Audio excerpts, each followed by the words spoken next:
Hey Ray. Hey Sonia, hey guys. So we're reviewing something pretty hot at the moment. Yes, we are, and it is. This is more of a first impressions though, not a full review, because there's only 2 episodes available to watch at the moment. This series is streaming online from week to week. But you wanted to catch this wave as it was rising. Exactly. It's called Zankyo no Teroru, or Terror in Resonance. This is the latest effort by director Shinichiro Watanabe, composer Yoko Kanno, and character designer-director Kazuto Nakazawa.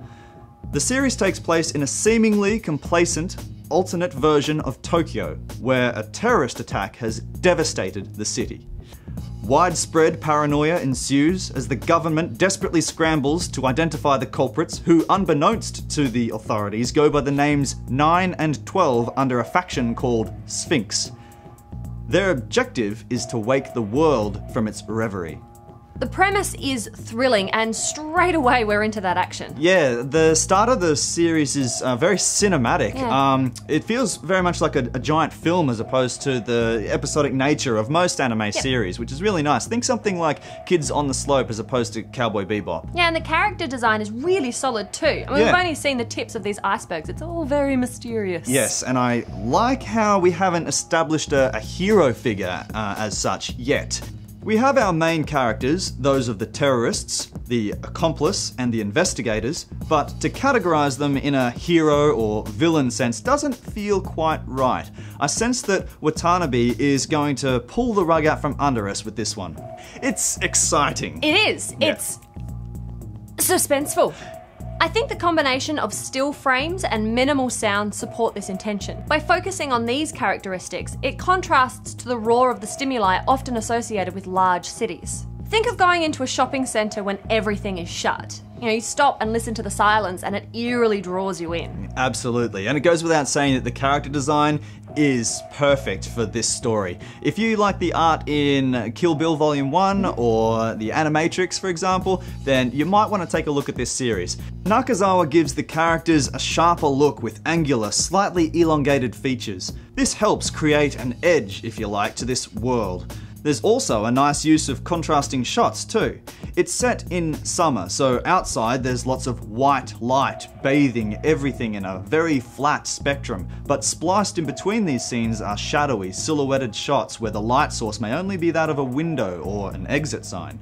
The action is beautifully depicted, once again boasting the advantages of animation over live action.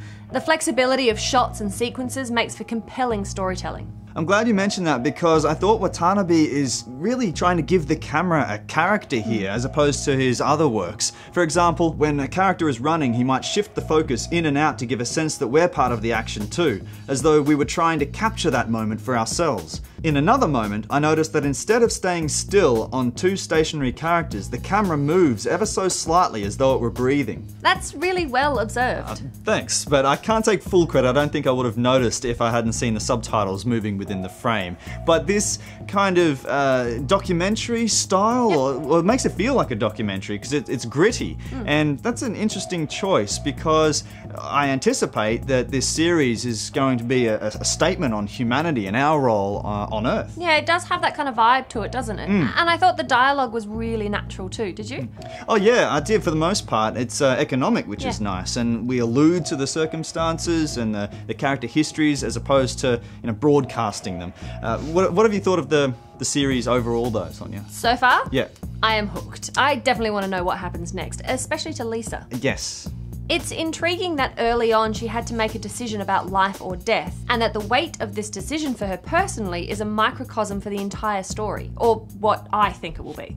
And the music is really beautiful, especially the song over the closing credits by Aimer. Yeah. Kind of sounds a bit Bjorkish. Yeah, it does. Yeah. In fact, if you like it, the whole soundtrack's available on YouTube to listen to. The album's very good, and I don't mean that lightly either. So, is it? So does that mean is it a buy from you then, Sonia? Absolutely, it is a buy from me. I'm really glad that this isn't another space dandy. Ah, yes. Well, I'm currently watching season 2, and look, I got to say that series so far is very hit and miss. However, I'm gonna go out on a limb here like an average-sized arboreal marsupial and say this is the series of the year.